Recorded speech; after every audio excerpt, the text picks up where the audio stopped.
So, give a quick, I won't call it a history lesson. I won't go that far. But I'll say, I want to talk about the kunai today. Alright? I want to talk about the kunai.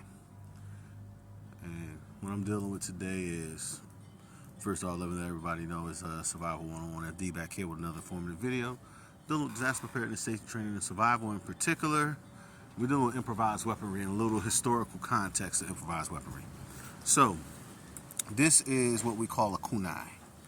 And a lot of those who practice ninjutsu, daiatoru, jujitsu, hantai hakaru, aiki jujitsu, things of that nature, you understand, or you, I would say, at least recognize what this instrument is, okay? Those who watch, anime like Naruto, you definitely understand, or have some basic understanding or recognize what this type of weapon is, okay? This is a kunai, all right?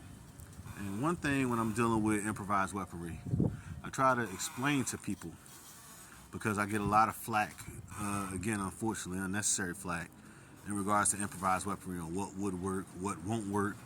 And one thing I try to tell people from a historical context, most of the weapons that we see, okay, especially those that come from what we call the Far or Near East, are actually based off of some form of tool or instrument that wasn't always used as a weapon.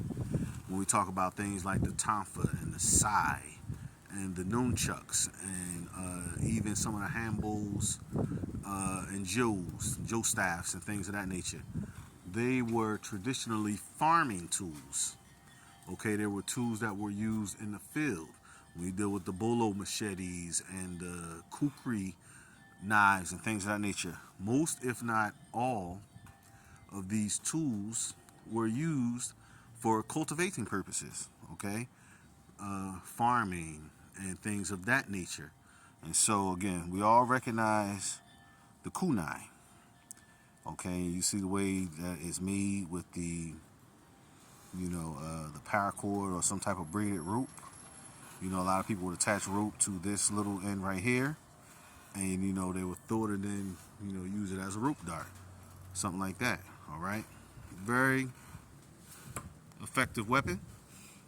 But I want to get into something. The kunai actually comes from this instrument. This is a digging trowel. Okay, this is a cultivating tool. Okay, this is a cultivating tool.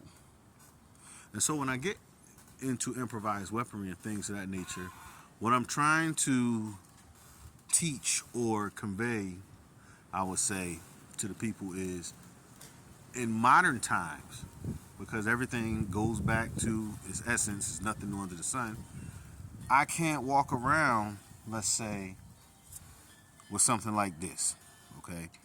Even having something like this, if I use something like this in my own home as a self-defense tool, I may, bring some type of unwanted circumstance, of the law, if I'm putting it, plainly. I may fall on the wrong side of the law because this is a very purposeful weapon. It has only one purpose. Okay, so this can be seen as some type of premeditated act, even in my own home, okay? With that being said, this, on the other hand, is different. This is a cultivation tool, okay? This was used and is used, okay, to grow and or turn soil over to grow food that sustains life, brings life. This is a cultivation tool, okay? If I was to use a cultivation tool, okay, I use this cultivating tool to defend myself in my own home, or let's say I have it in my car or something like that. That's kind of like plausible deniability. And I don't want to get too deep into that because I don't want to, I think you understand what I'm trying to say, so I'm going to leave it at that. But again, these are things that a lot of us, should know, and pardon me, and some people don't know. And so again, when you see things like the kunai, sai, and when you see stuff like, nunchaku and tonfa, things like that, understand that from a historical context, they come from things like this. And so again, when I get into improvised weaponry, and people may see me using tools that may seem unorthodox or out of place, understand that I come from a historical context when I deal with these type of subjects. Okay, improvised weaponry has always been around, will always be around, and you just have to do the research to understand where these things come from. All right, is Google is free. All right, you can go to the library, you can read books.